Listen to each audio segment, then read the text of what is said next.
Now, I feel like this method of fat loss rarely gets spoken about nowadays in the fitness industry. It's all very much about calories in versus calories out.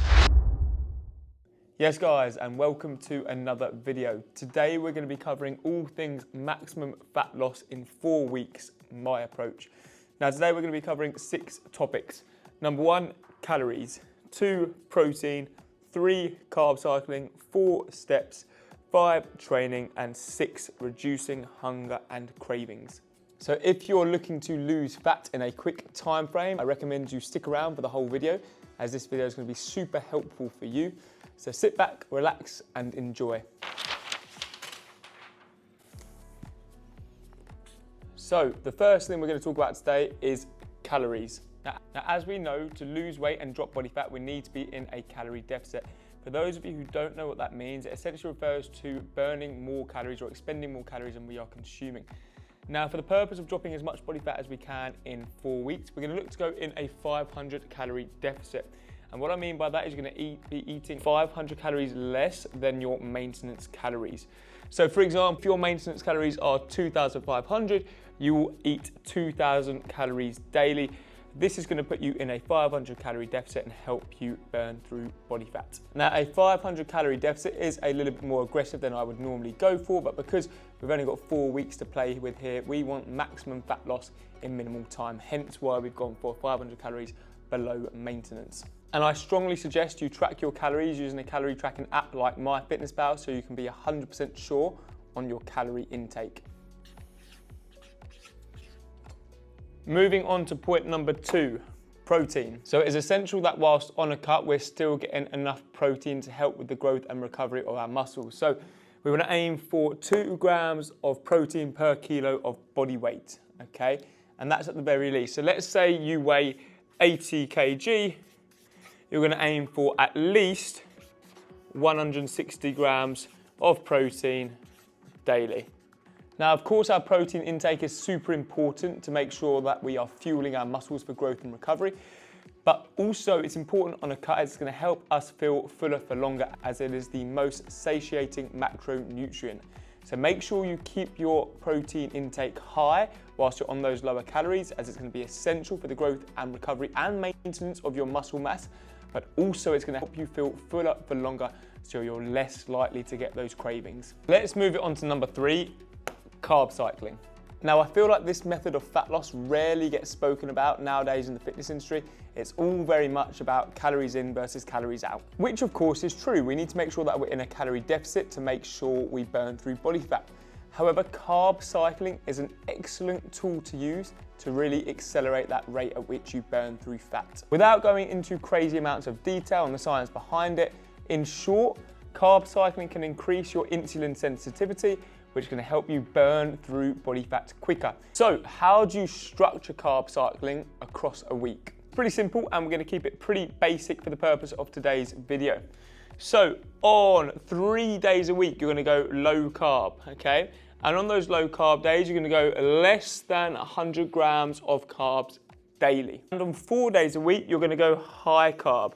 And on your high carb days, you're going to go anywhere between 1 to 1.5 grams of carbs per pound of body weight. Now, in an ideal world, you want to be doing your low carb days on your rest days and your high carb days on your training days.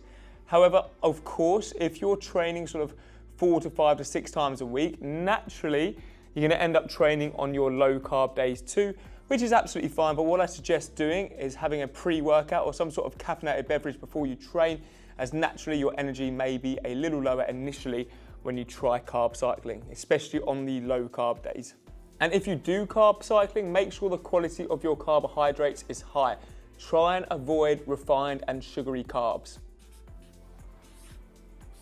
Number 4, steps. To make sure you're creating a big calorie deficit, we want to make sure we're aiming for anywhere between 10 to 15k steps a day, at a minimum 10k steps a day.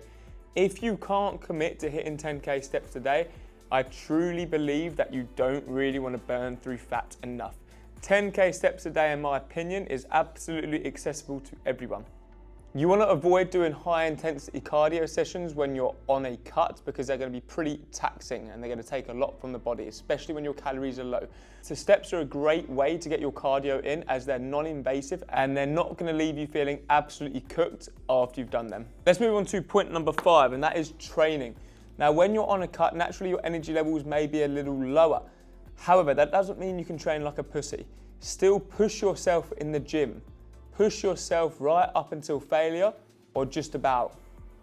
Use a caffeinated pre-workout to get you through your sessions whilst on a cut. That is one of my biggest tips I can give you when your calories are a little lower. Invest in a pre-workout, have a coffee, take something that's going to give you a little bit of a buzz before a session to help you get through it and help you get the most out of your session. Just because you're on a cut, it doesn't give you an excuse to half-ass your workouts. We still need to make sure we're making the most out of every single session and we're getting the most out of every single repetition. And the last point I wanted to speak on today is how you can reduce your hunger and cravings whilst you are on a cut. Now, naturally, when you are reducing your calories, you are going to feel a little hungry. You are going to crave things. Even if you keep your protein high, you are still going to crave things. That is absolutely normal. Here are some top tips on how to reduce your hunger and cravings whilst keeping your calories low. Tip number 1, when those cravings come round, chew some gum or go and brush your teeth. Unless you're an absolute weirdo, the cravings will go because you're not going to want to eat a bar of chocolate if your breath's all minty. Tip number 2, out of sight, out of mind. Do not buy the things that you crave in the first place. Do not stock your cupboards with rubbish and then it's literally going to be out of sight, out of mind, and the only way you can really go and give into that craving is if you get in your car and go to the shops. So out of sight, out of mind, do not buy the things in the first place that you know you're going to want to snack on. Tip number 3, practice mindful eating. Now this one's going to sound really weird, but mindful eating is essentially where you put all distractions aside when you eat your meals and you sit there and you think about the textures of your food, you chew it lots, you think about the flavors, you take your time eating and you have no distractions. Essentially what this is going to do, it's going to help you feel fuller for longer and help you appreciate your food more. Studies have shown that practicing mindful eating can help reduce binge eating episodes, and therefore it's going to help reduce your hunger and cravings when your calories are low. So trust me, give it a try. I've tried it before and it certainly helps me with my hunger and cravings. The next time you eat a meal whilst on a cut, put all distractions away, that's your phones, your tablets, your laptops, and take your time, chew your food, think about the textures, think about the flavors. I might sound like a weirdo right now, but believe me, it works. And the final tip on reducing your hunger and cravings is just be disciplined. Have a bit of discipline about you. When it gets to an evening, if you're craving X, Y, and Z, just don't do it. Think about where you want to be at the end of your cut and what needs to happen in order for you to get there.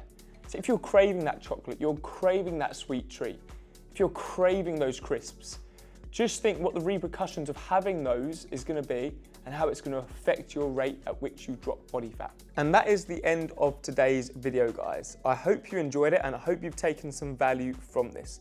That is my approach to how to drop as much body fat as you possibly can in a 4-week period. If you're currently on a cut, let me know in the comments below how it's going. And if you did find this helpful, please make sure you like and subscribe, and I'll see you in the next one.